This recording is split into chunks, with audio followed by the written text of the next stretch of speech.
ውድ ምእመናን ዛሬ አንድን ታላቅ ስብዕና እናውሳለን። በሰው ልጆች ታሪክ ውስጥ እንደሱ አይነት የጦር ጀነራል ተፈጥሮ ማያቅ የጦር አመራር ጥበቡ ፍልስፍናው ተወዳዳሪ ያልተገኘለት አሁን ድረስ ነጮቹ የመራበትን የጦርነት ቴክኒክ የሚያጠኑለት ስለሆነ አንድ ግለሰብ እናውሳለን። ስሙን ሰምታችሁ ታውቃላችሁ። ኻሊድ ኢብኑ አልወሊድ ይባላል። በእስልምናችን ታሪክ የጎነ ታሪክ ያለው ነብዩ አለይሂ ሰላቱ ወሰላም ከሰለመ በኋላ የድሮ ጥፋቱን ረስተው ثم اخذ الرايه ከዛም ባንዲራውን ተሸከመው የአላህ ሰይፍ እጅ ላይ ወደቃሉ ነብዩ አለይሂ ሰላቱ ወሰላም። ኻሊድ ኢብኑ አልወሊድ ማለት ሮሞቹ ሮማንና ፐርሻን ኢምፓየሮች የሱም ይዋጋበት ሰይፍ ከሰማይ የወረደ ለዛ ነው ማይሸነፍ ያሉት ኻሊድ ኢብኑ አልወሊድ ማለት እድገቱስ በርግጥ ኻሊድ መካ ላይ ሲያድግ በጣም ቅንጡ ሀብታም አባት ነበረው። መካ ውስጥ አረቦቹ ላይ በሱ ልክ የሱን ያህል አባት ሀብታም አልነበረ። ነገር ግን ሀብቱ እንዲበላሽ አላደረገው። አባቱ ጀግና አድርጎ አሳደገ። አባቱ ቢሰልም ኑሮ የቁረይሽ ማህበረሰብ ይሰልማል የተባለለት ወሊድ ኢብኑ አልሙጊራ የተከበረ ሰው ነበር። ቁርአንም ላይ አላህ ሐቅ መጥቶለት በማስተባበሉ ኮንኖ ታሪኩን ጠቅሶታል። ዘርኒ ወመን ኸለቅቱ ወሒደን ያ ብቻውን ሲሆን የፈጠርኩትን እኔና እሱን ተወኝ ብሎ የዛተበት ነው አባቱ ማለት። ለኻሊድ ከጎኑ የማይጠፉ የተከበሩ የሀብታም ልጆች፣ ብራንድ ለባሾች፣ ሽቷቸው ከሩቅ የሚጣራ የተከበሩ ሰዎች ነበሩ። አላህም ቁርአን ላይ እነሱን ጠቅሷቸዋል። ወበኒነ ሹሁዳ አብረውትም ልጆቹ የሚቆሙትን ሰው ብሎ ጠቅሷል። ቁረይሾቹ እስልምናን ለመቀበል አንዱ መስፈርት ያቀረቡት ቁርአን መሐመድ ጋር ከሚወርድ አለይሂ ሰላቱ ወሰላም ለምን ወይ ጣኢፍ ላይ ባለው ዑርወት ኢብኑ መስዑድን الثقفي አላም በወሊድ ኢብኑ አልሙጊራ ላይ ለምን ቁርአን አልወረደም ማለት ለውላ نزل هذا القرآن على رجل من القريتين عظيما ከተከበሩ ከሁለቱ ባንዱ ለምን ያልወረደ የተባለለት አንዱ ግለሰብ ወሊድ ኢብኑ አልሙጊራ የኻሊድ አባት ነበር። እስልምናን ለመቀበል አሻፈረኛ። ነብዩ አለይሂ ሰላቱ ወሰላም ወደ መዲና ተሰደዱ። ከዓመታት በኋላ የበድር ጦርነት ላይ ወሊድ የሱ አባት የኻሊድ በድር ላይ ተገደለ ከነጥመቱ።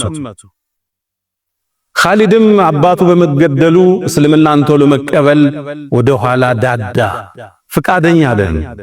የኡሁድ ጦርነት መጣ።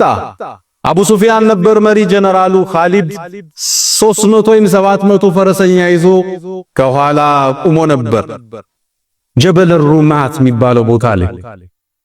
ያኔም ጦርነቱ ሙስሊሙ ያሸነፈ ያለ ተራራውን ለቀው ሲወርዱ ኻሊድ ኢብኑ አልወሊድ ፈረሰኞችን ከጀርባ ይዞ ሄደና የጦርነቱን መልክ ቀየረው። በዚህ ጦርነት ሐምዛ የነብዩ አጎት ተገደለ። 70 ሰሃቦች ሸሂድ ሆኑ። የነብዩ አለይሂ ሰላቱ ወሰላም ጥርስም ተሰበረ፣ ራሳቸው ተፈነከተ። ከባድ ወቅት ነበር።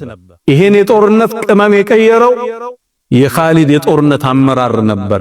ለዛ ነው አቡ ሱፊያን ከጦርነት በኋላ አልየውመ የውሙከ ያ ኻሊድ ዛሬ ቀኑ ያንተ ነው ያለው። አስገራሚ የጦር ጀነራል ወደ እስልምና ይመጣ ዘንድ ነብዩ ጠበቁት። እሱ መካ እሳቸው መዲና ሆኖ ግን ደግሞ የተከበረ ሰው ነው። ሀብቱ ብሎም የአባቱ መሰዋት ቂም አስዞት ወደ ኋላ ሸሸ። ነብዩ አለይሂ ሰላቱ ወሰላም 8ኛው ሂጅራ በተሰደዱ በ8ኛው ዓመት ሱልህ ሁደይቢያ 7ኛው ላይ ተደረገ። 8ኛው ላይ ዑምራ ሊያረጉ መካ መጡ። ለ3 ቀን መካን ገብተው ሊወጡ ነው የተፈራረሙት። እጉሱ ነበር። መካም ሲገቡ እነ ኻሊድና ቁረይሽ ወደ ተራራ ወጣው የሙስሊሙን ዑምራ ክስተት ይመለከቱ ነበር። ከዛም ኻሊድ ምን ይላል? ልክ ነብዩ አለይሂ ሰላቱ ወሰላም ዙሁርን ጀማዓ ይዘው ሲሰግዱ እኔ ከኋላቸው ነበርኩ ይላል። ለምን አለችን ጥሼ አልኪዳኔን አፍርሼ እነሱ መሳሪያዎቻቸውን አላወጡም። በዚህ ላይ ሽርጥን ያገለደሙት ዑምራ ላይ ናቸው። ለምን እርምጃ ወስድም አልኳል። ሊገል ሰሃቦችን ማለት ነው። ከዛም ዙሁር ይጨርሱና አሱር እገላቸዋለሁ አልኳል። ጦሩን ለአሱር አደራጀ። ሕጉን ጥሶ ስምምነቱን አፍርሶ ክደትን ወስኖ አሱር ላይ ነብዩ አለይሂ ሰላቱ ወሰላም አላህ ጠቆማቸውና አሰጋገዳቸውን ቀየሩ። ሶላቱል ኸውፍ የሚባል የጦርነት አሰጋገድ አለ። እሱ ሰገበ። ሶላቱል ኸውፍ ማለት ኢማሙ 4 ረክዓ ያሰግዳል። ከፈሎቹ ከኋላ ሲጠብቁ ከፈሎ ይሰግዳል 2 ረክዓ። 2 ረክዓ ላይ አሰላምተው ሲመለሱ ሌሎቹ ይመጡና 2 ረክዓውን ጨርሰው ከኢማሙ ጋር ያሰላምታሉ። ከዛም ኻሊድ ምን አለ? ላጠቃው እንደሆነ እንዴት አወቀ? ይሄ ሰው ከሰማይ እርዳታ አለው ማለት ነው አልኳል። የመጀመሪያ እስልምና ውስጥ ይገባል። በዚህ ላይ ያለው ነብዩ አለይሂ ሰላቱ ወሰላም ዑምራ ጨርሰው መካን ሊለቁ ሲሉ የኻሊድን ወንድም ማግኘት ሰልሟል። እሱ ወሊድ ኢብኑል ወሊድ በአባቱ ስም ነው የተሰየመው። ያ ወሊድ አሉት። አይነ ኻሊድ? ተመልከቱ የነብዩን የአመራር ጥበብ እዚህ ላይ የሊደርሺፕ ኳሊቲያቸውን ተመልከቱ። ኻሊድ የት ነው አንተ ወሊድ አሉት። አይመጣም እንደ ወደ እስልምና የአላህ መልእክተኛ ሰውፈ የእቲላሁ ቢ እንግዲህ አንድ የአላህ ቀልቡን መልሶት ይመጣ ይሆናል አልኳቸው። የኻሊድ አይነት አስተሳሰቡ የረቀቀ ግለሰብ እስልምና ከሱ ይሰወራል እንዴ? እስልምና እኮ የምጡቅ ሰዎች ሃይማኖት፣ እውነትና ሐቅን ለሚፈልጉ ሰዎች መረጃው የጠነከረ ዲልኮ ከኻሊድ ይሰወራል እንዴ? ከዛም አስከተሉና የኻሊድን ልብ የሚነካ መልእክት ሰጡት። አይ ኻሊድ ምን ነው ይሄን የጦርነት ችሎታውን እኛ ጋር ሆኖ ጠላት ላይ ቢያረጋው ምን ነበር? ቢመጣልን ኑሮ ከሌላው በፊት እናስቀድመው ነበር፣ ስልጣን ምን ሰጠዋለን አሉ ነብዩ አለይሂ ሰላቱ ሰላም። ወሊድ ወንድሙ ይህን ሲሰማ በነብዩ አፍ መሰማቱ የኻሊድ ስም ደስ ኻሊድን ፈለገው አላገኘም። መካን በሶስተኛው ቀን ለቀው መውጣት ነበረባቸው። መካን ለቀው ሲወጡ ደብዳቤ ጻፈለት። አንተ ኻሊድ ሆይ ዛሬ ነብዩ አንተን ስም አነሱ፣ ስላንተም እንዲህ ብለዋል የሚል ደብዳቤ ላከለት። ኻሊድ ደብዳቤውን ሲያነበው በጣም ተደሰተ። ነብዩ የኔን ስም አነሱ? አዎ። እኔን አስተሳሰው የመጠቀ ነው አሉን? አዎ። በህድላቸውም ከፍ ያረጉኛል አያወርዱኝ መጨረሻ ነው የመጣ ብለው ካሁን በፊት ሰሃባ ገለሃል ብለው ገሸች ያረጉኝ? አዎ። ልቡ ተነካ። የነብዩ ንግግር ማረከው። ከዛም ይላል ኻሊድ ምን ይላል? ቤት የገባውና ማሰላሰል ጀመረ ስለ እስልምና ስላሳለፈው ጉዞ። መጨረሻ ተኛው ይላል። በህልሜ አንድን ህልም ተመለከተ። ያየው ህልም ነው መሰላችሁ?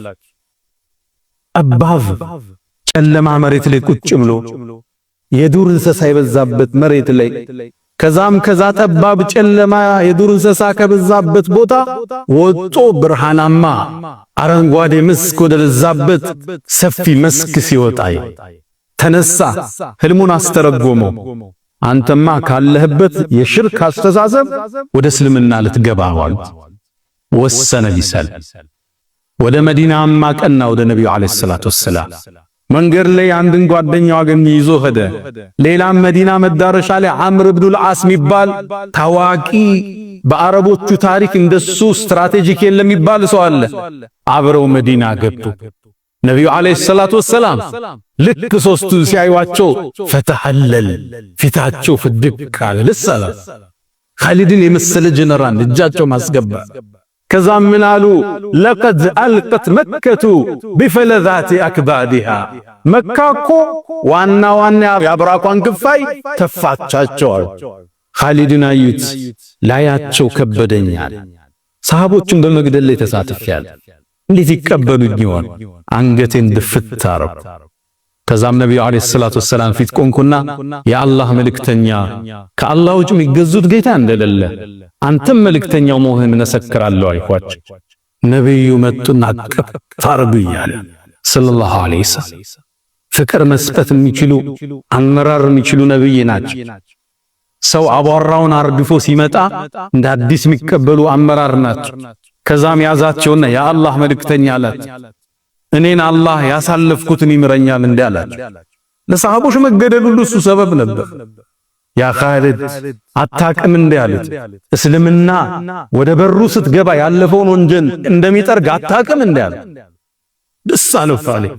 ከመስጂዱ ወጣ፣ እስልምናው አማ እሱ በሰለመ በተወሰነ ጊዜያት ውስጥ ነብዩ አለይሂ ሰላቱ ወሰላም ከሩሞቹ ጋር አንድ ፍልሚያ ገጠማቸው።